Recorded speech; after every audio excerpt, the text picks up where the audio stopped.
જય ભારત, જય જાદરા પીર।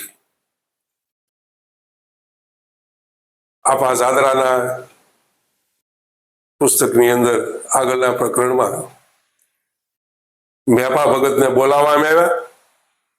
મેપા ભગત એકદમ નિર્ભય અને નિર્લેપ ભાવે કોઈ પણ પ્રકારનો, કારણ કે આ તો ભક્તિ કરનારો માણસ, એને કોઈના માટે કાંઈ હોય નહીં, એના મનમાં એવા કોઈ એવા વિચારો નથી આવતા કે ભાઈ મને હું કામ બોલાવ્યો, કે આ તે કાંઈ હશે કાંઈક ત્યાં જાય ખબર, ઠાકરની ઈચ્છા જે થાય।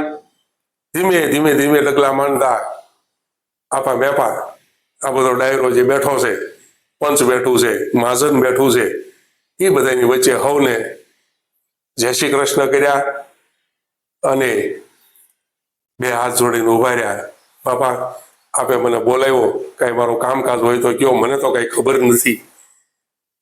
એટલે મહાજનમાંથી એક માણસે કીધું કે આપા મેપા, તમારે ત્યાં રોજ જાદરો આવે છે, ખ્યાલ છે? હા બાપા, આવતો હશે, મને કાંઈ બહુ ખબર નથી।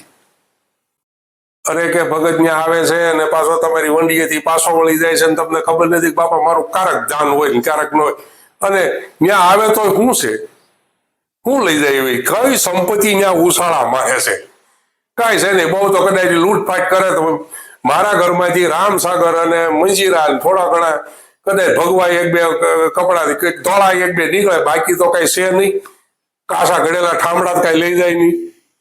પછી એને હું થયું હોય રામ જાણે। ભગત બરાબર કાન હરવા કરીને સાંભળી લ્યો, આ જાદરો છે એ ખૂંખાર માણસ છે, તમને ખબર છે? હા બાપા, એ બધું હોય, અને એ તમારે ત્યાં આવે એ સારી વાત નથી। તમારી ઘરે રોજ આવે છે, રસ્તામાં કાંઈ લૂંટફાટ કરશે, કોઈ પણ લોકો કાંઈ ઓલું કરશે તો એ જવાબદારી તમારી રહે, કારણ કે ત્યાં તમે આવા માણસને હેળવો છે। અરે કે બાપા, મેં હેળવો નથી, મને ખબર, મેં કાંઈ બોલાવ્યો નથી, મેં કાંઈ કોઈ દિવસ એને કીધું નથી, અને હું એવી રીતે મારે એની અરે કોઈ વ્યવહાર નથી બાપા, તમે આમ વાત કરો। હા, તમારે આ વસ્તુ કરવી પડશે, કાલ સવારે જાદરો તમારે વંડી પાસે આવે એટલે તમારે એને ત્યાંથી સંડવાડી દેવાનો છે। આ પંચ અને મહાજનનો નિર્ણય છે। કાંઈ વાંધો નહીં બાપા, તમારી આજ્ઞા શિર ઉપર, એમ કહીને આપા મેપા પાછા પોતાની ઘરે આવી ગયા, પોતાના કામમાં પરોવાઈ ગયા। વળી પાછું એનું દિનચર્યા, સવારમાં આપા જાદરા તૈયાર થયા, આવ્યા, વંડી પાસે જોયું તો આપા મેપા ગારો કસરે, ઉજીભાઈ થોડોક બધો ગારો હકેરે, અને બે જણા ભજન ગાઈને એવા ટાઈમે આપાએ ઘોડીથી હેઠા ઉતરી અને વંડી પાસેથી જરાક ડોકું કાઢ્યું અને આપા મેપાએ ધગધગતા વેણ કાઢ્યા। એ ભાઈ જાદરાભાઈ, તમે અહીંયા શું લેવા આવો છો? મારી પાસે કાંઈ છે? અને અહીંયા આવીને તમે મને ગામમાં ભૂંડો શું કામ લગાડો છો? બીજા બધા ઘણા ઘર છે, ત્યાં જતા હો, તમને શું વાંધો છે? અને આજ પછી જો જાદરા તને કહી દઉં છું કે આજ પછી જો મારી વંડીએ દેખાણો તો હારા વાત નહીં રહે। હું તને અત્યારે વિનંતી કરું છું, કાલથી તું સાંડી જાજે। અહીંયા આખા ગામમાં મારી માથે જવાબદારી આવી છે કે તમે આપા જાદરાને હેળ્યું છે, તને ખબર છે મારી કેટલી બદનામી થાય? છતાંય એક પણ શબ્દ બોલ્યા વગર દર્શન કરી અને જાદરા ભગત ઘોડી લઈને વયા ગયા।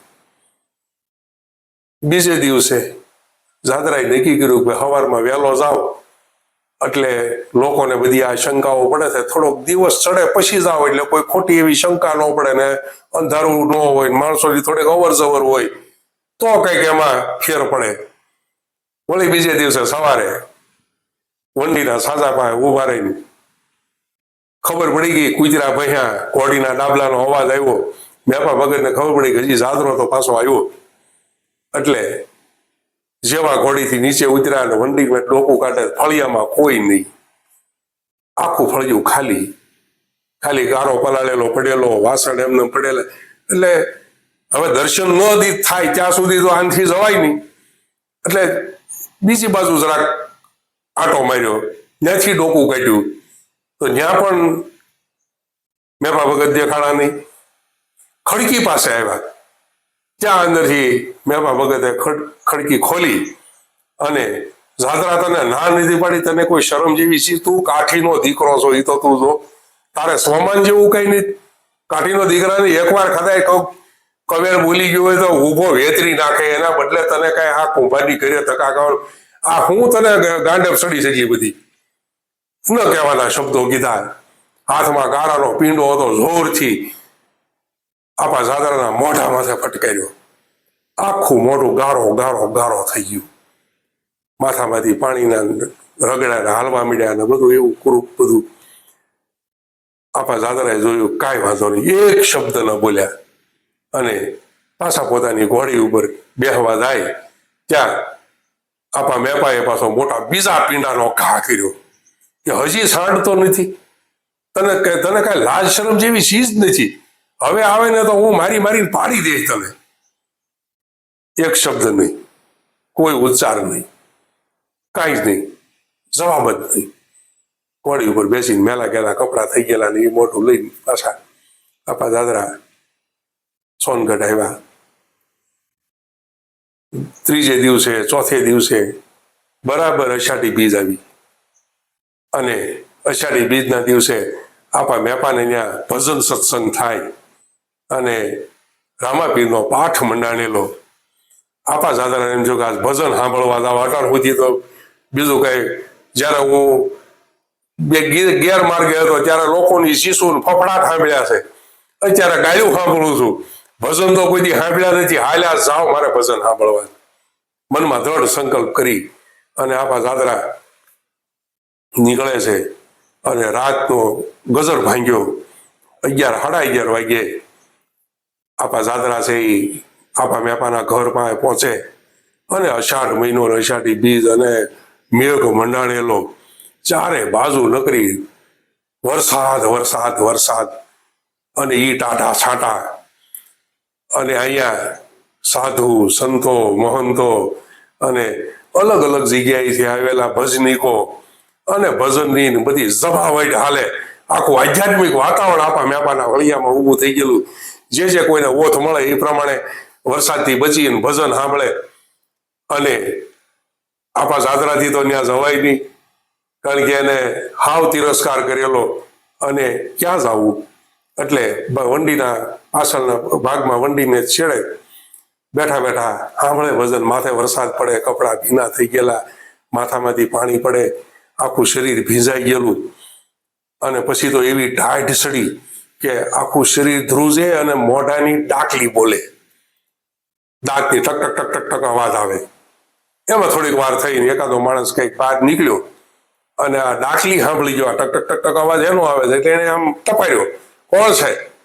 એટલે જાદરાએ કીધું કે માણા છે ભાઈ. એટલે માણા એટલે બસ માણા એટલે માણા, બીજું એમાં શું હોય? બને ત્યાં સુધી ટૂંકું કરવું હતું. પણ ઓલો ઝાલ્યો ન રહ્યો. એને એમ થયું કે આ આપા મેપાને ત્યાં કઈક ગમે એ ચોરી બોરી કરવા આવેલો છે, આપા મેપાને મારવા આવેલો છે, કાંઈ પણ છે. એટલે એ અંદર જઈ અને આપા મેપાના કાનમાં વાત કરી કે આપા મેપા, તમારી વંડી પાછળ એક કોક માણા બેઠો છે, ટાઈટનો ઠૂઠવાઈ ગયો છે ખરેખરો, અને મોઢાની ડાકલી બોલે દાંતની, પણ હવે એ કઈ ખબર પડતી નથી. આપા મેપા ભાઈ ગયા, જાદરો જ હોય, જાદરા સિવાય કોઈ ન હોય. મનમાં બોલ્યા કે જાદરા, આજ તારી છેલ્લી કસોટી છે અને એમાં પાર ઉતર્યો તો તું પાર ઉતરી ગયો માની લેજે. એવું મનમાં બોલી અને સીધા મેપા ભગતે લાકડી ઉપાડી અને જ્યાં જાદરા બેઠા હતા ત્યાં સીધો કોણ? જાદરો. તોય ગુડાણો, ના પાડી તોય નકટો છો. અને લાકડીના એક પછી એક ઘા ચાલુ કર્યા. 1 2 3 4 5, પણ ઊંકારો નહીં, સિસકારો નહીં, કોઈ પ્રકારનું કાંઈ જ નહીં. બસ મેપા ભગતના પગ પકડી લીધા અને મેપા ભગતના અંતર આત્મામાંથી અવાજ થઈ ગયો, વાહ જાદરા, વાહ જાદરા. હાથમાંથી લાકડી પડી ગઈ. 2 હાથે જાદરાને ઊભો કર્યો, બધ ભરી ગયા અને ચેત્યો બાપ, ચેત્યો એમ કહી અને ચોધાર આંસુએ જાદરાના ખભા ઉપર આપા મેપાના આંખની અંદરથી આંસુડા પડતા હતા. કે હવે તું ચેતી ગયો બાપ, મને મારા ગુરુભાઈએ આ ઠામડું આપ્યું હતું, મારે એને ટકોરા બંધ કરીને દેવાનું હોય, હવે એ ઠામડું પાકી ગયું છે બરાબર, હાલ બાપ જાદરા, હવે તો તું દુનિયામાં પડકાય. અને એવી રીતે ધીમે ધીમે પોતે પોતાના નિવાસ સ્થાને જ્યાં ભજન હાલતા હતા ત્યાં વચોવચ જાદરા ભગતને બેસાડે છે. જય હિન્દ, જય ભારત, જય જાદરા પીર.